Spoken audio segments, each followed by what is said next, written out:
I reported my dad, who was living in the US illegally, to the ICE. Hi everyone. It was suggested that I post my story here. My dad has been living illegally in the US. I just reported him to the ICE. The context. My dad contacted me yesterday to tell me that my actions have affected his relationships with his family. My dad remarried about 10 years ago to an American. I was his biggest supporter at that time. I just wanted him to be happy. He married her after being with her for only 4 months together. I was just happy he was happy. He used to call me and accuse me of siding with my mom, even after he remarried. We came to a head when I got engaged and invited him to my wedding. He said if my mom was going to be there, he wouldn't attend. I told him that I wanted both my parents to be in attendance, and he basically called me a traitor and to go f myself. After that, he sent me long-winded text messages about how my mom cuckolded him and sharing disturbing details about their intimacy. And when I told him to stop, he ghosted me for 10 years. He's always been abusive, both physically and emotionally, but at his wedding to my stepmother, he tried to kiss me romantically and said if the world ended, he'd take me and repopulate the human species to create a biologically perfect species. I immediately cut off contact after that, and I didn't hear from him again. Out of the blue, he called me yesterday. I don't even know how he got my number, but he was obviously drunk and told me I destroyed his happiness on his wedding day, and his wife has never forgiven him for what I did to him. She's apparently leaving him now, and it's all my fault. He called me a tease and said I blew the content of our conversation out of context. Then he yelled at me and said if he was serious about us repopulating the human species, he would have just taken it from me. Then called me a bunch of names and hung up on me. I've been trying to toe the line with him for decades. I stood by him after everything he's done to me, and when I finally told him to stop, he threatened my life. So I called ICE on him. He's never gotten his US citizenship, even after getting married to my stepmother. Now he's getting his ass deported back to Canada. His wife has a criminal record,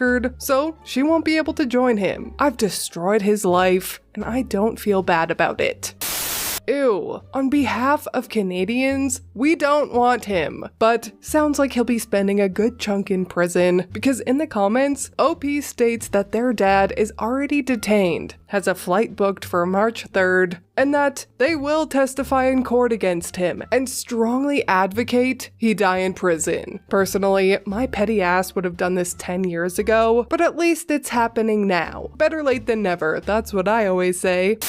Am I a pedo or a dealer? Was just taking my floof for his nightly drag, and when it's just time for me and him to chill, I'll usually bring some poop bags, a flashlight, and myself. No phone, no ID. Just unplug, and regularly threaten to send him back to the manufacturer for being defective. Said in a sweet tone, mind, the route our wandering takes us on typically involves heading towards a spot with a trash can, so I can skip the carrying the poop home part.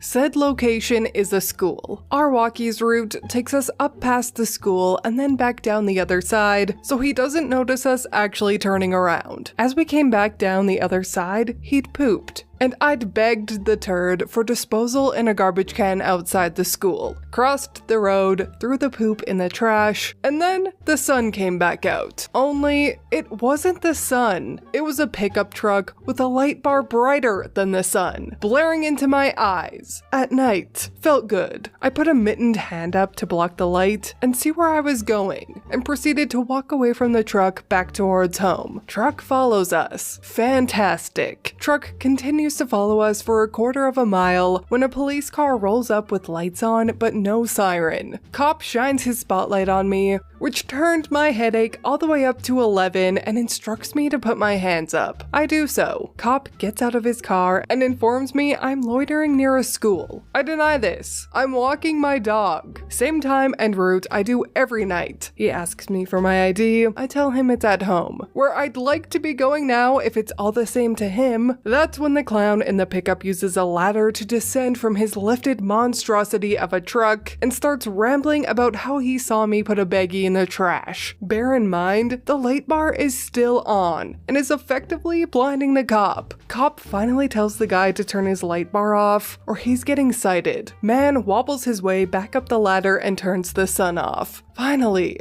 man in truck goes on to exclaim, "I must be a pedo lurking behind a school so late at night. First of all, it's a Saturday, and it's after dinner time. I don't care how much a student has misbehaved. There's no such critter as all-weekend detention."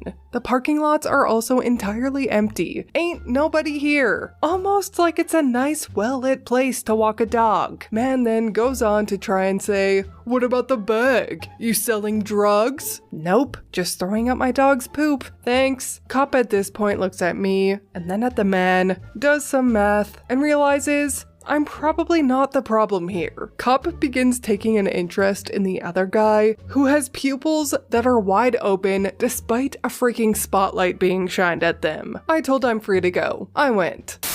Ah, yes. A dealer pedo with a cockerdoodle at a desolate location where there's no kids or addicts. Sounds legit to me. Either OP is a terrible businessman, or the guy in the debag truck with saucer plates for pupils is not to be trusted. I'm going to go on a whim here and choose the latter.